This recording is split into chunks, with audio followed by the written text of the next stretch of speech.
what do you remember the most, and what sticks out to you the most from those 2014 and 15 seasons that we had together under Coach Patton?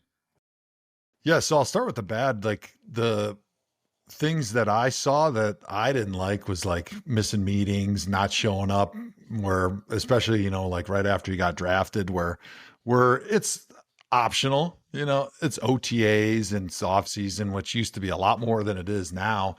And my thought was, hey man, if you're a young quarterback and you're going to be the guy that's the franchise dude that we're putting everything we have in that position, like the least you can do is start showing up and turning over that new leaf right away and become reliable and become trustworthy with your coaches and then your teammates.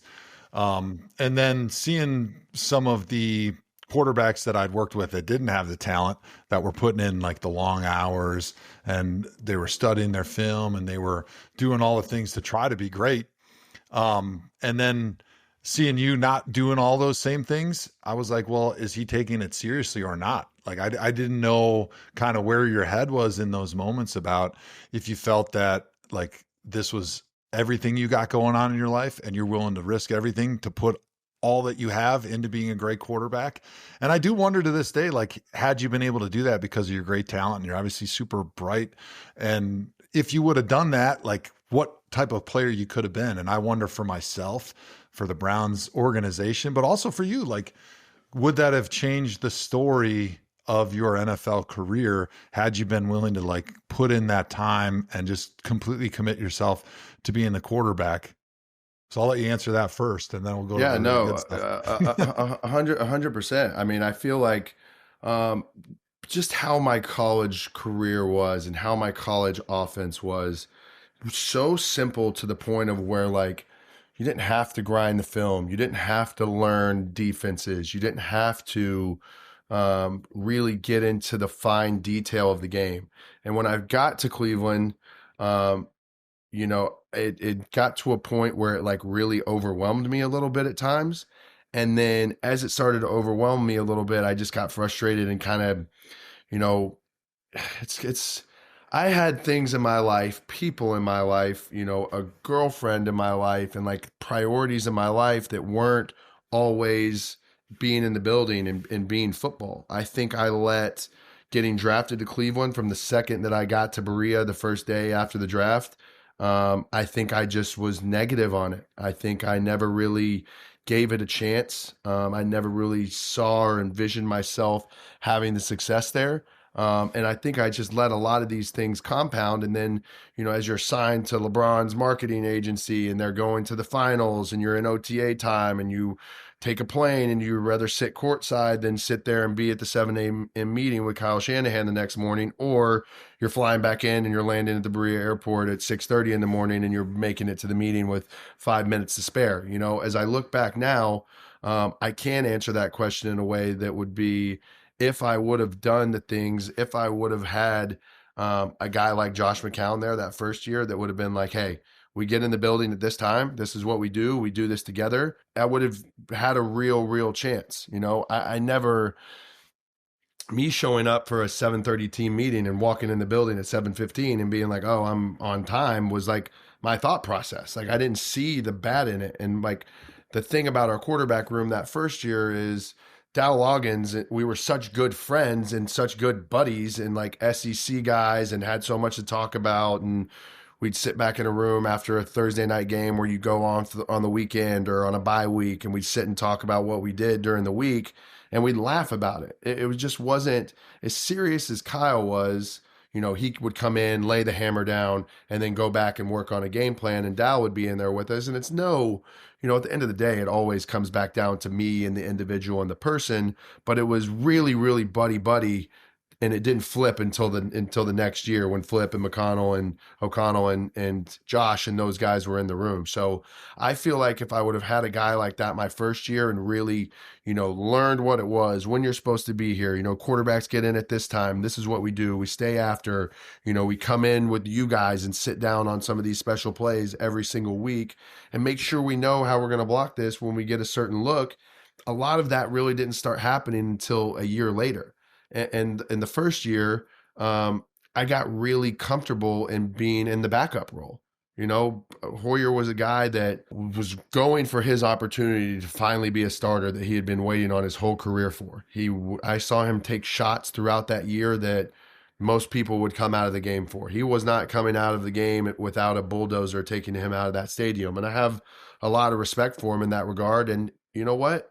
It ended up working out for him in the future to be able to go get more opportunities and really help his career a lot.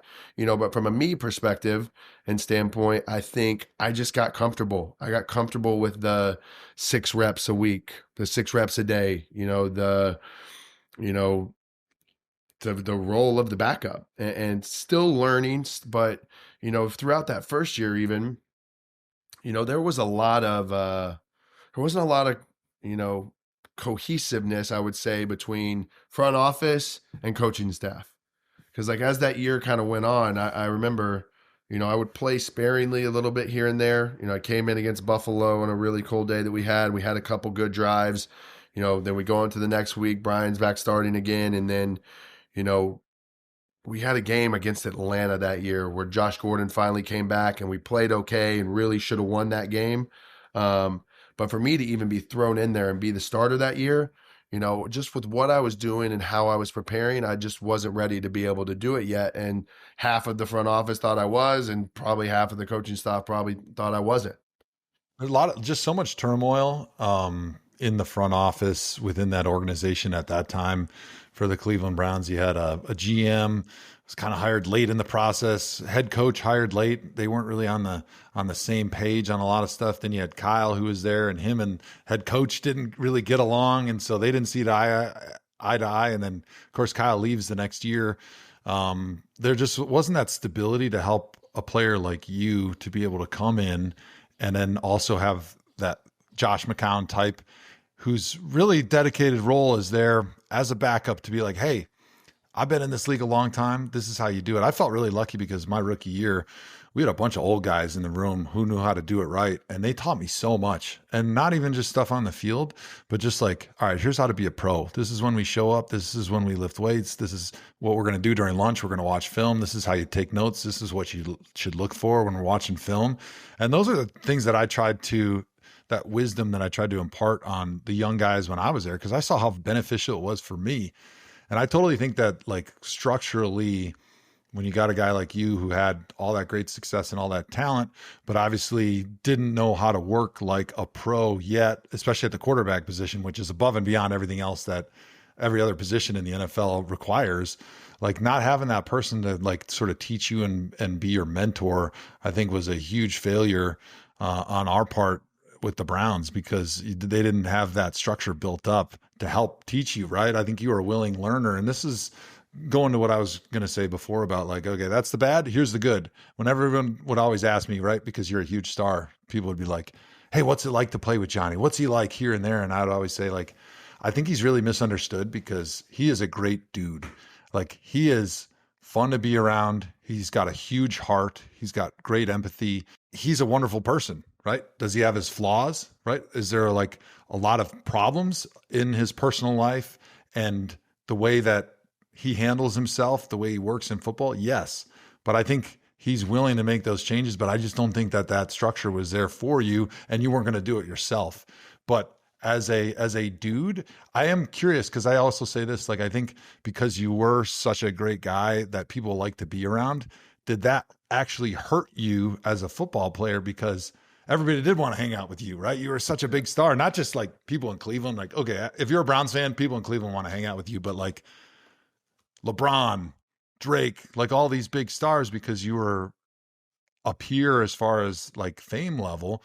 Do you think that hurt? Because hey, if I was 21 and I was new in the NFL and had some money and I had all these other stars like, hey, come fly to Vegas private with me, or, come do this or that, it would have been such a temptation where I think as a young person who hasn't like gone through what it takes to be successful in the NFL yet, and already haven't come from great success doing it that way when you're in college, it is very easy. It probably would have been hard for me to like say, no, I got to be at the meeting tomorrow to LeBron or to Drake or whoever is in your life.